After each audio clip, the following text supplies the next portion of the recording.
This is Darius Reynaud. He doesn't know it yet, but he's about to have one of the most miserable seasons returning football since the turn of the century.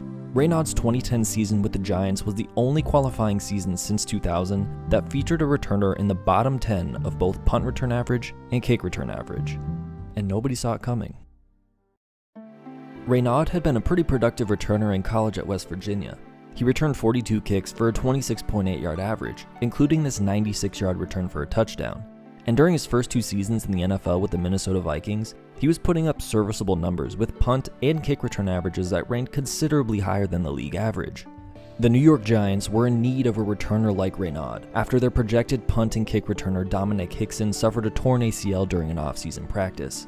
So the Giants sent a couple of first-round picks over to the Vikings in exchange for veteran quarterback Sage Rosenfels and Darius Reynaud. That trade happened on September 3rd.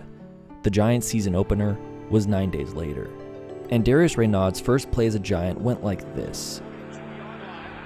Bounced in front of Darius Reynaud, the former Viking. During the rest of the game, he didn't fare much better, ultimately returning 4 punts for an average of under 7 yards each and 4 kicks for an average of under 17 yards each. The next week in a Manning Bowl against the Colts, he did even worse. It didn't help that he decided to take this kick out from 7 yards deep in his own end zone. His own blocker even did a double take at Reynaud's decision to bring the ball out. And his blockers left him for dead more often than not, which in the 2000s had become somewhat of a common trend for Giants returners. In the decade leading up to 2010, the Giants consistently ranked below average in the amount of yards gained both on punt returns and kick returns. In only one of those seasons did they finish above average in both.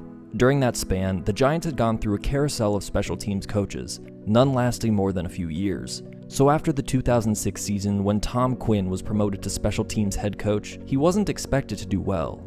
And he didn't. Despite a Super Bowl win in 2007, the return game under Tom Quinn's regime wasn't all that impressive for the first 3 years.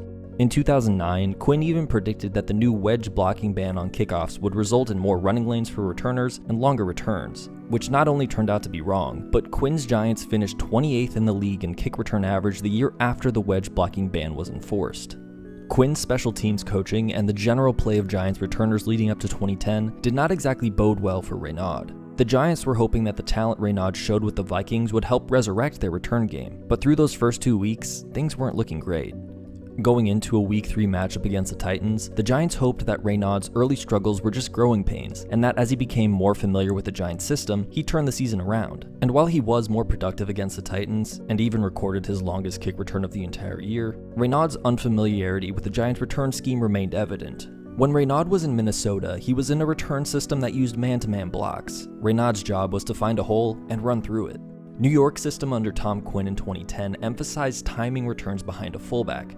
And if Reynaud was too close or too far away from the fullback, it was pretty easy for opposing teams to reach Reynaud without much resistance. Following Week 3, special teams captain Chase Blackburn addressed the Giants' return struggles, stating that it came down to a lack of discipline and not being on the same page. And head coach Tom Coughlin suggested that personnel changes would be made if necessary. So the Giants seemed aware of their return struggles going into Week 4 and were at least taking steps to address them. When the Chicago Bears came into town on October 3rd, the Giants had a little bit of optimism. By the time those 60 minutes of football were over, that optimism had evaporated, because Darius Reynaud and the Giants' return team executed a disaster class to perfection.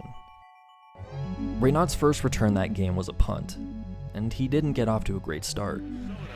Lets it bounce at the 22, juggles the ball and is lucky to recover it. He's been struggling, and he almost lost his job right there. When Reynaud fielded his second return at the 25-yard line, there was a lot of open field around him. You'd think he could just run forward and get out to at least the 30-yard line. And he did, only for the Chicago coverage team to whip him around the other way, and by the time Reynaud regained his footing, he was back inside the 30. It was a 4-yard return. Return number 3 of the game saw Chicago Bear Corey Graham easily beat out 2 Giants defenders for a straight shot at Reynaud, tackling him immediately after catching the ball for a 1-yard gain. Reynaud started the second half fielding his first kick return of the game, and while a 20-yard return doesn't seem that bad on paper, it did not instill confidence in his abilities as he juggled and dropped the ball before gaining those 20 yards. Return number 5 resulted in Corey Graham once again beating out the Giants' blocking team to meet Reynaud immediately as he fielded the punt for no gain. His second kick return of the day for 24 yards was the only clean return he had that game.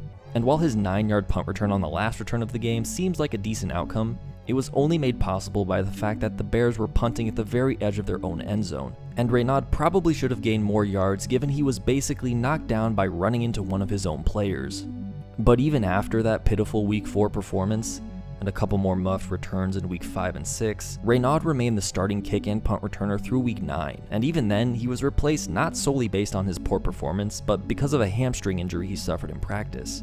New signing Will Blackman returned kicks and punts for the Giants during Reynaud's absence, and in his first game, Blackman beat Reynaud's longest punt return of the season.